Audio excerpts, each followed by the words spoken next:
So the WNBA just can't help itself.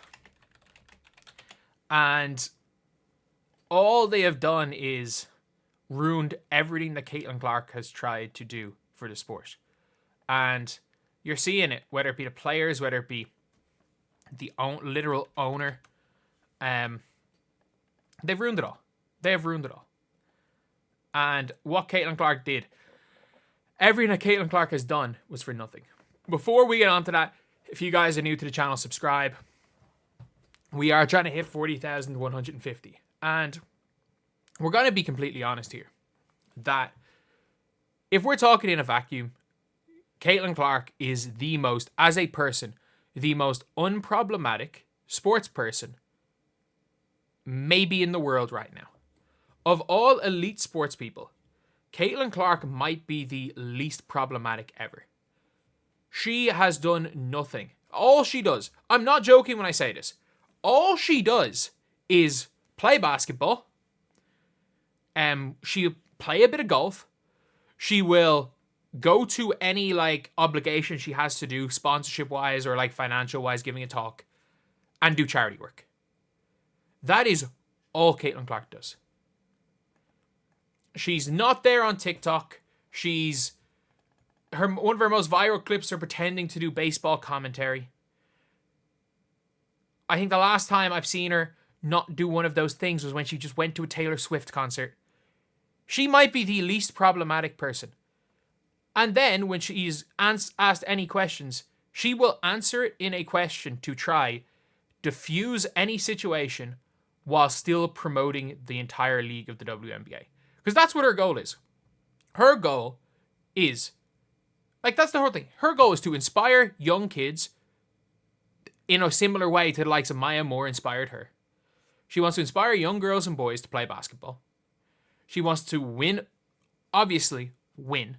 She wants to win, she wants to be an all-star, she wants to be an MVP. And she wants to grow the WNBA.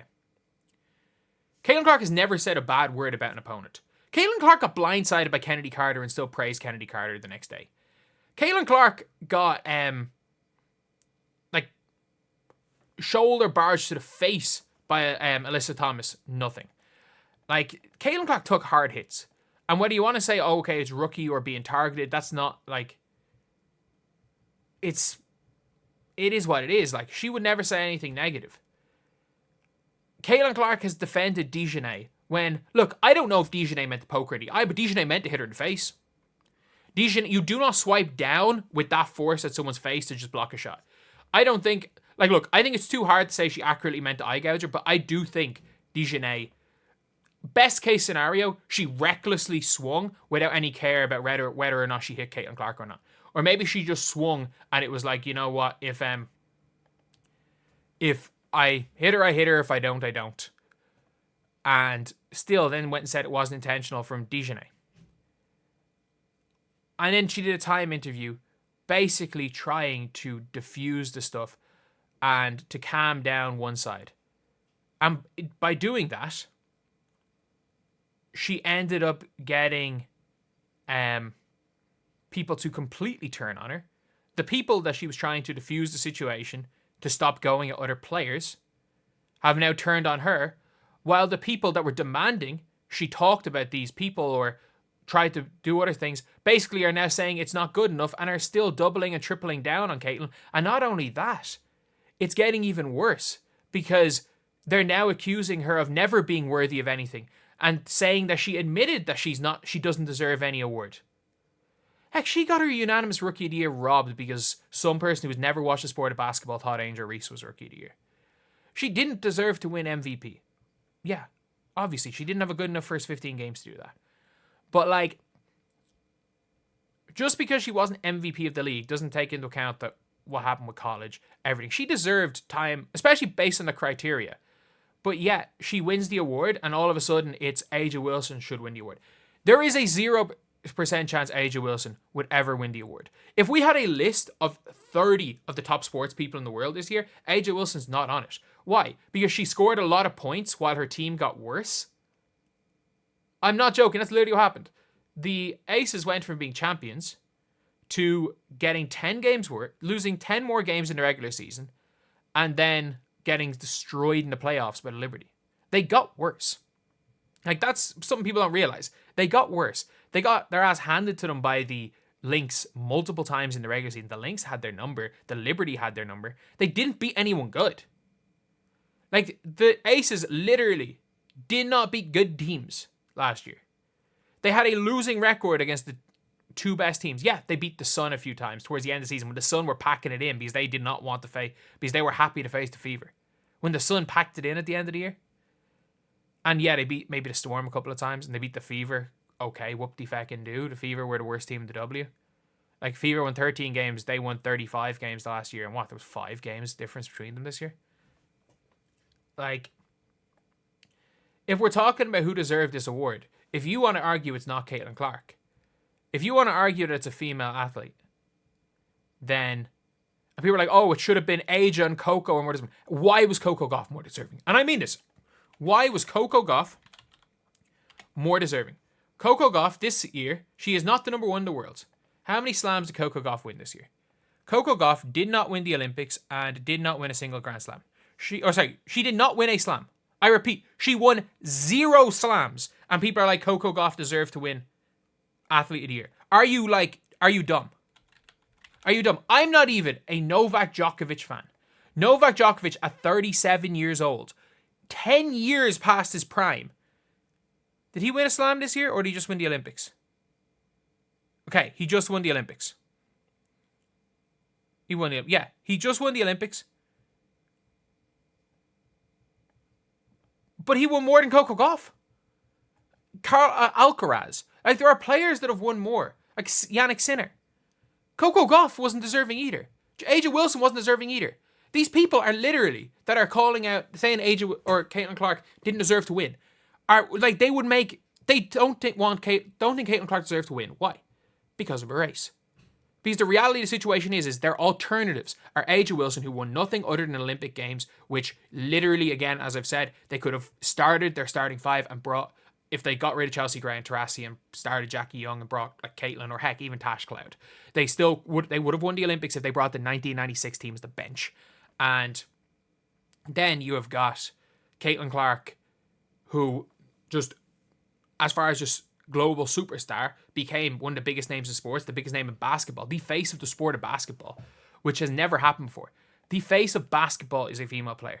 That's something that has never happened and will never happen again. I mean this. It will never happen again.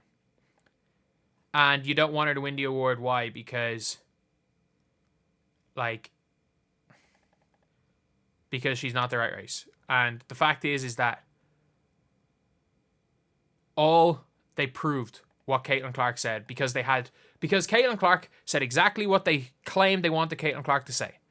And I'm not saying she bent the knee or any of this stuff, because I don't agree with that statement, because the reason why I'm not agreeing with that statement is I think Caitlin Clark, her goal is to uplift everybody in the league.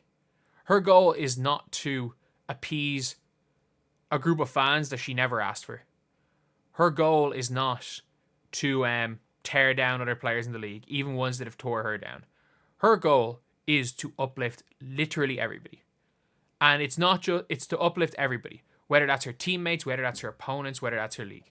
Because she knows that she is the only person really that has the power to uplift the league. I don't think Caitlin Clark gives a damn that people are turning on her. I don't think she gives a damn. I don't think she gives a damn if people hate her. I don't think she gives a damn about the Whitlocks of the world. I don't think she gives a damn about the opposite side of the spectrum, the Jamel Hills of the world. Like, they're two sides of the same coin. I don't think she gives a damn about either of them. I think her goal is to uplift the league. And I think that she thinks that anything she says can do that. Because it can't. There is nothing she can say that will uplift the league. And it proved. It's been proven. There's nothing she can say, because no matter what she says, the people that already hate her because of her race will never change. They will never change. Why? Because unlike a Paige Bueckers, she's the face of basketball. Like, you can find they can speak highly about Paige right now because they know Paige Bueckers is not a threat to your Aja Wilsons of the world. They're not hyping up Paige as a face of the sport. It's nothing to do with what Caitlin Clark says. It's nothing to do with Caitlin Clark the person. It's nothing to do with Caitlin Clark's fans. And I mean this, is that I genuinely don't think that she can do anything. I think if she wants to speak out, let her speak out. If she doesn't want to speak on something, she doesn't have to speak on something. She shouldn't be pressured to do either or. And the reality is that both sides, if you guys don't realize, your Jamel Hill side and your Jason Whitlock side, they're two sides of the same coin. They're demanding something of her, and the reality is that she should just do what she wants. But I will stand by this. Both sides also, this is their end goal. This is their end goal. One side just wants to dunk on the WNBA, and they want Caitlin Clark to basically be their puppet and quit the WNBA so that they can dunk on the WNBA more, because they know if Caitlin Clark walks that league, every bit of positive momentum that league has had is gone. And the other side wants her to quit, because they know if she quits, they've got their way. They know that no one's going to come and try to, for lack of a better word, infiltrate the club they have. No one will ever do that again. If Caitlin Clark goes and quits the WNBA, if she just says, you know what, this is not worth it anymore, for the Jamel Hills of the world, they know that every single player is going to come in with the exact same mentality. You can never just be a basketball player again. You can never organically grow from a smaller school and be okay. That it's just, realistically, you got to be from UConn, go to UConn, you got to go to USC, and you got to go to South Carolina. You got to think exactly like we think. Both sides just want Caitlin gone. And I do think that Caitlin Clark can say whatever she wants to say, but it will never accomplish anything, because both sides don't want her in the WNBA. And I genuinely mean that. For different reasons. And you can never please the extremes on both sides. And I don't think I'm not accusing her of trying to do that. But if at any stage she feels the need to speak out, or she feels the need to speak out based on social media stuff, which I don't think she will, based on social media pressure, she shouldn't. If she wants to speak out because she wants to, cool. But I don't think she should ever feel pressured to do that, because at least there is evidence right here that no matter what she does, it's not going to accomplish anything. And if it's not going to accomplish anything, unless you really, really want to do it, don't. Simple.